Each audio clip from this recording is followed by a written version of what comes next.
is I like their intro more than anything, but Great Freight Logistics LLC Hotshot Adventures. Goodness gracious.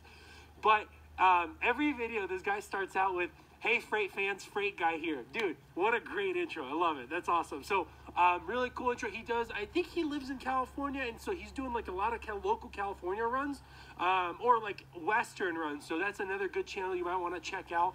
Definitely a CDL setup over here. Hey freight fans, freight guy here. Alex, thank you for the shout out on your channel. I really appreciate it. It's Sunday night. I'm just chilling in bed tonight. It's gonna be a long week. I think I told everybody it's my first week heading east actually, so heading to Virginia. Hopefully I can pick up something else along the way, but we'll see what this load's all about on Tuesday when I grab it. Alex made reference to me living in California. He wasn't quite sure. I live in Arizona, so no, I don't live in California. It's one of my least favorite places anywhere, quite honestly, with all of the policies that they have, and I'll just kind of leave it at that. But secondly, he mentions that he thinks it's a CDL setup. Reason he thinks that is because I have a dually trailer. When I first started, I made a big mistake, and I bought a trailer without understanding the GVWR rules. The one thing that I lucked out in is that I never registered it when I got it, and neither did Big Tex, whom I bought it from. So to make a really long story short, I spent a month, maybe a month and a half, until I finally found somebody who would derate the trailer for me. And so I derated the trailer down to what I could use for to stay at 26,000 pounds or less.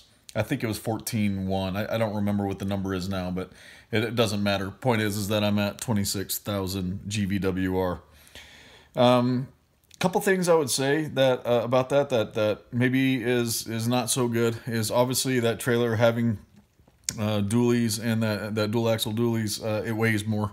So I do lose probably, I don't know, close to 1,000 pounds of payload, maybe 1,100 pounds. I think most of these guys that are non-CDL can go at about 10,000 pound weight limit on their trailer. I'm lower than that. I'm at just over 9,000. I try to keep it at 9,000 or less. Secondly, being that trailer is a tad bit heavier, it's also a little bit heavier on the tongue. So it's got a little bit more weight on my drive axle. And since I don't have a dually truck, it does put a tad bit more strain. Truck seems to handle it okay so far, so I don't think it's going to be a huge problem. But if I had to go back and do it all over again, I certainly would have done more research about the GVWR and gone and got something kind of like what Alex has, so that I could have had a higher payload and do this the way it's meant to be done. I guess some of the advantages of having a trailer that's built so heavy duty is that, you know, it's made for bigger loads, so I'm not really straining it too much with what I'm carrying. You know, I don't get a lot of issues with the deck rubbing on the wheels. I don't have any issues really with the leaf springs or anything like that. I mean, because it's built for way more weight than what I have on it. But again, you know, I don't know. 6 to 1, half dozen the other. I'm not sure which one would be a better way to go.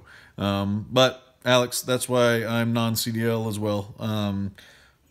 Was a costly error on my part, but hey, live and learn, and that's one of the reasons I wanted to do this channel, is because I know that this is a lot harder than it's made out to be, at least getting set up anyway.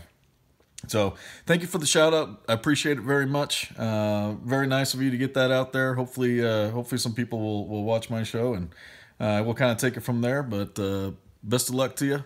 Hopefully I'll see you on the road sometime soon. Deuces.